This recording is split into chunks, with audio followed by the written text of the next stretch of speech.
Hello. I think it'd be fun for me to talk about my process in these, so here we go.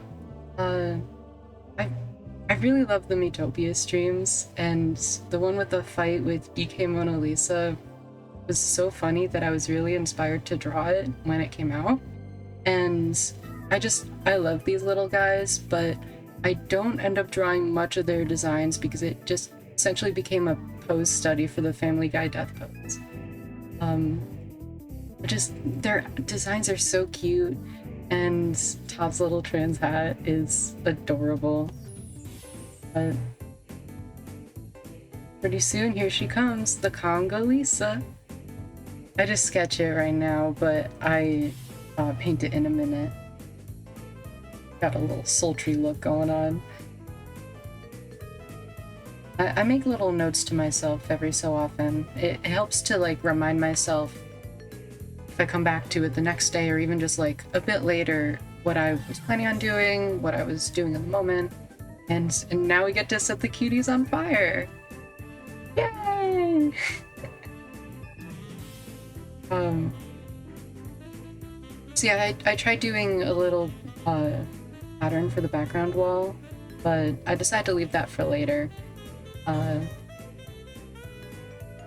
When I ink, I like to do a middle value color. A long time ago, I remember hearing that it helps it feel less permanent and helps it be more looser, but I don't know if it's true. I just like it, and I color the inks black when I'm done with it. And then after I ink everything, I go back and thicken the lines underneath to try to add some three-dimensionality. I don't think this is like the best example of mine, but it was from a couple months ago. Just color in the fire to a different color to see like what part's what. It's more visually distinct for myself, and it's on a different layer than all the rest of the inks.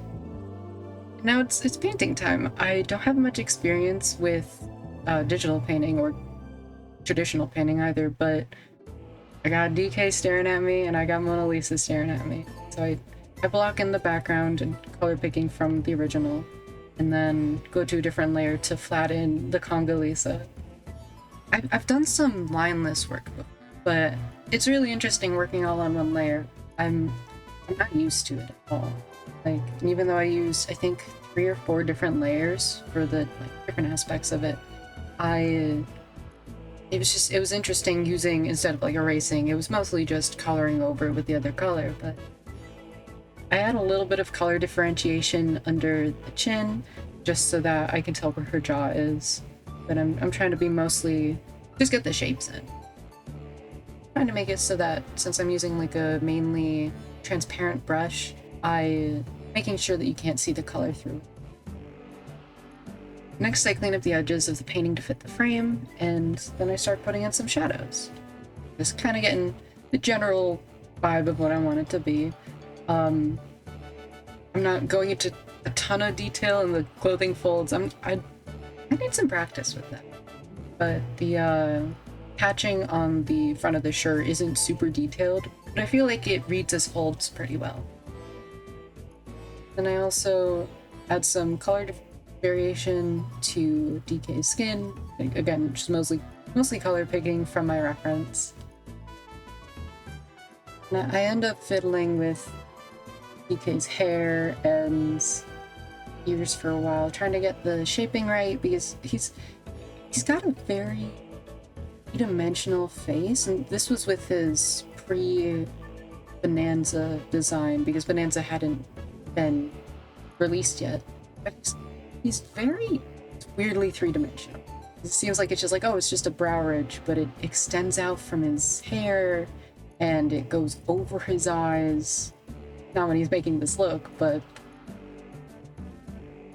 I go back in after the first pass of shadows to make some more darker contrasting ones.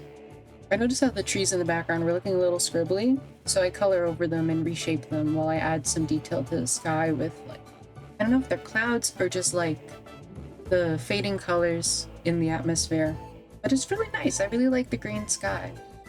The lighter green also helps DK's hair pop from the background. And say bye-bye to the Kay and Mona Lisa. because we're getting back to things that I'm more used to now. I pretty much select all the areas in between my lines and drop in some base colors. Usually doing a bit more detail these days, but this again was from about 5 months ago. I also noticed I missed some details with Todd's hat and Piss Boy's helmet, but I end up not doing the little circles on Todd's hat so that it just kind of reads clearer. Looking back, there's a lot I noticed can be improved, like the characters feeling kind of flat, the colors not really being cohesive, the uncolored floor, and the small amount of bananas, but that's what happens when you look at a drawing from months ago. It shows where you have improved and where you can continue to improve. And then I add in the background pattern. The original scene was like a full stone brick wall, if I remember right, but I feel like this zigzag fits in with the menu patterns in Miitopia. And I also add a shadow towards the top of the scene to make it like a little more dramatic, and then some slight glow from the flames. And while I was adding my watermark with my old username, I realized I forgot the mug's grid pattern, and all the colors seemed pretty disparate. So then I add a red tint that really helps the vibe. Thanks for joining me, and have a good day, y'all.